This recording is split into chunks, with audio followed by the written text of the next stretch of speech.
Live shot from Centennial Square, where it could be a cold night tonight. More than a dozen tents remain pitched in the square, and activists say they are ready to hunker down for as long as it takes with the Occupy movement, sitting in solidarity with similar demonstrations across Canada and around the world. So far, on this fifth day, the City of Victoria and Vic PD have stayed at arm's length. Well, at least they did till yesterday, when one of the movement's most influential members was arrested. CTV's Aaron Glazier shows us what happened. This is day 5 of the Occupy Victoria movement in Centennial Square. About a dozen tents are home to protesters standing against what they say is a troubled and unfair financial system. Corporatism is ruining us all, regardless of who the stakeholders are on Wall Street. It affects us all. When the stock market jumps up and down all over the place, we feel it at home.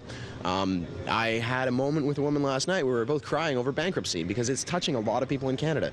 So regardless of whether or not the United States has a different banking system than we do, we're affected by it.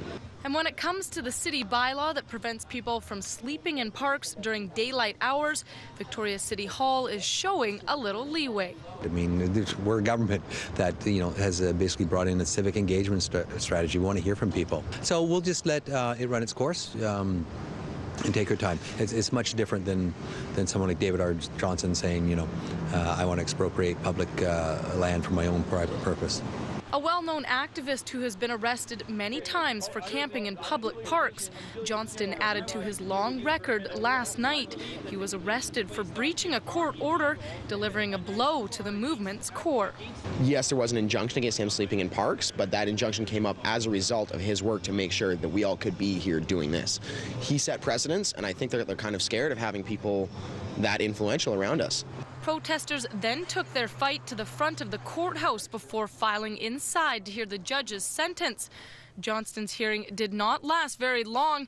He was found in contempt of court for lashing out at the judge and therefore will have to reappear tomorrow morning, where his supporters say they'll be back to occupy the courtroom. To put him in jail because of his asserting his right to protect himself, we'll be back, hopefully 3 times as strong. Yesterday, the BC Supreme Court struck down Johnston's charter argument appeal that would make daytime camping in Victoria City parks legal.